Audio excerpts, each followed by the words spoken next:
வாழ்க வையகம், வாழ்க வையகம், வாழ்க வளமுடன். குரு வாழ்க, குருவே துணை.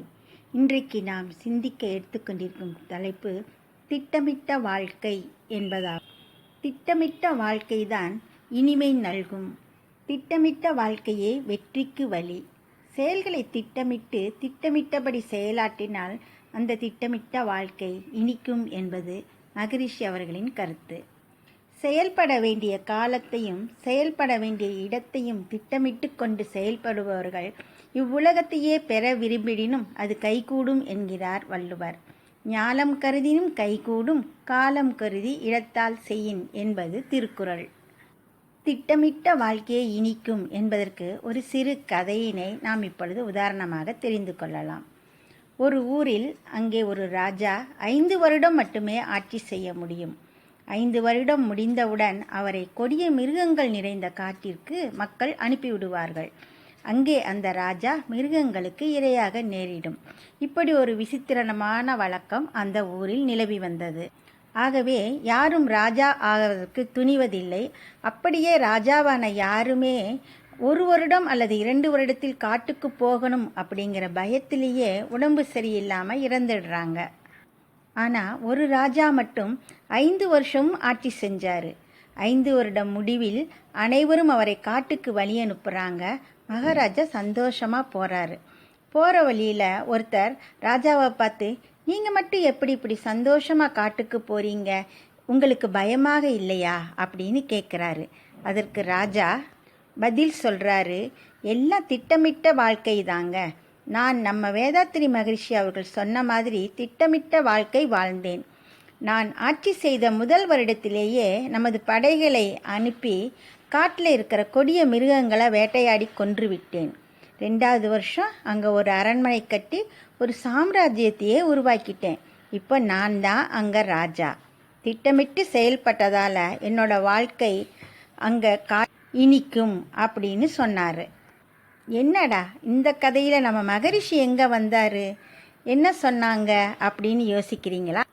ஆமாங்க, நாம் எல்லாம் மனவளக்கலை பயிற்சி கற்றவங்க. அகத்தாய்வு, அகத்தெய்வம், தவம் இதெல்லாம் நமக்கு தெரியும். இவற்றை திட்டமிட்டு நம்ம செய்து வந்தோம்னா நமது வாழ்க்கையில் உண்மை பேறு எளிதாக அடைய முடியும். நம்முடைய 6 தீய குணங்களையான கொடிய விலங்குகளை நம்ம ஆராய்ச்சி செய்து திட்டமிட்டு வெற்றி பெற்றுட்டோம்னா நமது வாழ்க்கை இனிமையாக இருக்கும் இல்லையா? நமது மனித ஆற்றல் எல்லையற்றது. அது இயற்கையின் பெருநிதி ஆகும். அதை உணர்ந்து கட்டுப்படுத்தி திட்டமிட்டு நல்ல முறையில் செலவிட வழி கண்டுபிடிச்சோம்னா வாழ்நாள் முழுவதும் நாம் உடல் நலம் காக்கலாம், மனவளம் பெருக்கலாம், வாழ்வில் வெற்றி, மகிழ்ச்சி இவற்றை அடையலாம். இது உறுதி. திட்டமிட்ட வாழ்க்கை அப்படிங்கிற தலைப்பில் மகரிஷியோட வாழ்க்கையில் நடந்த ஒரு நிகழ்ச்சியை நாம் இப்போது பார்க்கலாம். ஒரு முறை வெளிநாட்டு அன்பர் ஒருவர் மகரிஷிட்ட வந்து, ஐயா, எல்லா மகான்களும் இப்படித்தான் வாழ வேண்டும் என்று கூறுகிறார்கள். நீங்களும் தான் திட்டமிட்டு வாழ வேண்டும் அப்படின்னு சொல்கிறீங்க. பிறந்து விட்டோம், எப்படியோ வாழ வேண்டும், அவ்வளவுதான். வாழ்ந்தால் சரி, அதற்கு எதற்கு இத்தனை விதிமுறைகள் அப்படின்னு கேட்டார். அப்போது மகரிஷி எதையோ எழுதி கொண்டிருந்தார். எழுதுவதற்காக வைக்கப்பட்டிருந்த 2 பேப்பரை அன்பரிடம் கொடுத்து கிழித்து கொடுக்கும்படி கூறினார். அன்பர் பேப்பரை எடுத்து கிழித்தார். அது கோணலாக கிழிந்தது. பரவாயில்லை என்று மற்றொரு பேப்பரை எடுத்து மேஜையில் வைத்து மடிப்பு பகுதியை நன்கு அழுத்தி தேய்த்து விரல்களால் நீவி விட்டு, இப்பொழுது கிழியுங்கள் அப்படின்னு மகரிஷி கொடுத்தாங்க. அன்பர் சரிபாதியாக கிழிச்சிட்டாரு. இதுதாங்க திட்டமிட்ட செயல். ஒரு செயலை செய்வதற்கு முன் எப்படி செய்ய வேண்டும் என்று சிந்தித்து செய்வதுதான் திட்டமிடல் ஆகும். வாழ்வும் அதுபோலத்தான். திட்டமிட்ட வாழ்க்கை இனிமை நல்கும் அப்படின்னு கூறினாங்க. அதே போல் மகரிஷி வெளிநாடு சென்றிருந்தப்ப அங்கே ஒரு அன்பர், திட்டமிட்ட வாழ்வு வெற்றியை கொடுக்கும் என்கிறீர்களே, எதற்கு திட்டமிட்டு வாழ வேண்டும் அப்படின்னு கேட்டார். அதுக்கு மகரிஷி, நீங்கள் கிளம்பிய இடத்திலிருந்து, அதாவது உங்கள் குடியிருப்பிலிருந்து எத்தனை முச்சந்தி நாற்சந்திகளை கடந்து இங்கே வந்தீங்க அப்படின்னு கேட்டார். அன்பரும் பதில் கூறினார். எத்தனை சிக்னல்கள் இருந்தன அப்படின்னு கேட்டார். அதற்கும் அவர் கரெக்டாக பதில் சொல்லிட்டார். சிகப்பு விளக்கு எரியும் போது காரை ஓட்டி வந்தீர்களா அப்படின்னு கேட்டதுக்கு, அது எப்படிங்க முடியும், சாலை விதிகள் பிரகாரம் பச்சை விளக்கு எரியும் போது தானே வர முடியும் என்றார் அன்பர்.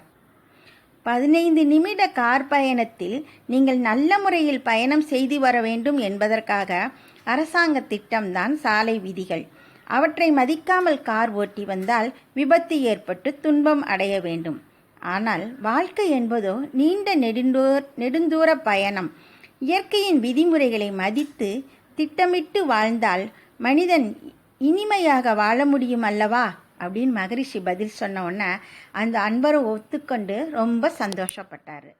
இப்போ நம்ம மகரிஷி அவர்கள் கூறிய தன்னிறைவு திட்டம் அதை பற்றி கொஞ்சம் பார்ப்போங்களா? இந்த திட்டத்துக்கு நம்ம முதல்ல பிறரிடமிருந்து எதனையும் எதிர்பார்க்கக்கூடாது. இயற்கையிலேயே நம்மக்கிட்ட அபரிமிதமான ஆற்றல்களும் திறமைகளும் அமைந்திருக்கின்றன. இதை நாம் உணர்ந்து கொள்ள வேண்டும். அவற்றை பெருக்கிக் கொள்ளே நாமளும் பயன்பெற்று பிறருக்கும் தாராளமாக உதவ முடியும் அப்படிங்கிறத நம்ம முதல்ல தெரிஞ்சுக்கணும். அமைதியாக உட்கார்ந்து நாம் எங்கு எவ்வாறு என்னவாக இருக்கிறோம் அப்படின்னு ஒரு சின்ன தேடல் கவனித்து பார்க்கலாம். அதாவது நம்ம வயதில், உடல் வலுவில், உடல் நலத்தில், கல்வியில், தொழில் திறனில், அறிவு வளர்ச்சியில், அதிகாரத்தில், செல்வ நிலையில், சூழ்நிலை அமைப்பில், இவற்றிலெல்லாம் நாம் எங்கே இருக்கோம் அப்படிங்கிறத ஒரு கூர்ந்த அறிவோடு கவனிச்சுக்கணுங்க, கணித்து கொள்ள வேண்டும். அப்போ தெரியும் நமக்கு கடவுள் இயற்கை நமக்கு எந்த அளவில் நமக்கு ஆற்றலை கொடுத்துருக்கு, வசதியை கொடுத்துருக்கு, வாய்ப்பை கொடுத்துருக்கு அப்படின்னு. இவ்வளவு வளமான இருப்பை வச்சுக்கிட்டு நாம் ஏன் பிறர்கிட்ட எதையோ எதிர்பார்க்கணும்? தான், குடும்பம், சுற்றம், ஊர், உலகம் அப்படின்னு நம்ம ஒவ்வொருவருக்கும் 5 வகை கடமைகள் இருக்குது. இந்த கடமைகளை நம்ம இருப்பை வைத்து கொண்டு மிகச் சரியாக திட்டமிட்டு செயல்பட்டோமானால் வாழ்வில் இனிமையே பெருகும் என்பது நிச்சயம். இந்த மனநிறைவான வாழ்க்கையே தன்னிறைவு திட்டமாகும். இந்த தன்னிறைவு திட்டத்தை தான் நமது மன்றத்தைச் சேர்ந்த அன்பர்களுக்கு நான் தவறாது வலியுறுத்தி வருகிறேன் அப்படின்னு மகரிஷி சொன்னாங்க. இந்த திட்டமிட்ட வாழ்க்கையினால் நமக்கு மனச்சோர்வுக்கோ, சினத்திற்கோ, கவலைக்கோ இடம் கிடையாது. தன் முயற்சியில் செயலின் விளைவை காணும் கர்மயோகமும் இதில் அடங்கியிருக்கு. மேலும் நமது பேராற்றலை கட்டுப்படுத்தி ஒழுங்குபடுத்தி திட்டமிட்ட முறையில் செயல்படுத்த பயன்காண வல்ல ஒரு உளப்பயிற்சியே தியானம் அப்படின்னு நமது அருட்தந்தை விளக்கியிருக்காங்க.